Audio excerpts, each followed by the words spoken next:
جو تھے DGISI دو میرے ساتھ ورک کرتے تھے. Technically they were under me but they were reporting directly to the Prime Minister naturally. تو وہ یہ جو بیٹھنا ہے DGISI کا اس میں اور ایکسپلین کرنا جی اس کی ایک چیز تو میں دیکھ سکتا ہوں, جو لینگویج ہے ان کی, اس سے ایک چیز ہی مجھے اور کچھ سوچتا ہوں کہ اور کیا ہو سکتی ہے.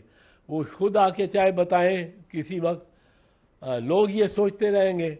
ایک تو یہ ہے کہ وہ انہوں نے ویٹرنز کو بیٹھ کے, اور Imran Khan as the bad guy, انہوں نے کہا ہم فوج ہیں, ہم فوج کی نمائندگی کرتے ہیں, ہماری یہ رائے ہے. اور بڑی انہوں نے ان ویری سیویئر ٹرمز یہ کہا کہ اپنے ویٹرن ساروں کو کے پیچھے آ جاؤ. جی یہ تو پرانی بات ہے. جی کتنے نہیں ہٹتے یہ میں نہیں کہہ سکتا, پر ان پہ اثر پڑے گا. یوٹیوب پر گوگلی ٹی وی دیکھنے کے لیے youtube.com کی سرچ بار میں گوگلی ٹی وی ٹائپ کریں. گوگلی ٹی وی کے پیج پر سرخ رنگ کے سبسکرپشن والے بٹن پر کلک کرنا نہ بھولیے. یوٹیوب پر اپلوڈ ہونے والی ویڈیو سے باخبر رہنے کے لیے بیل آئیکن پر کلک کیجیے. آپ کو ہر نئی آنے والی ویڈیو کے بارے میں نوٹیفیکیشن موصول ہو جائے گا.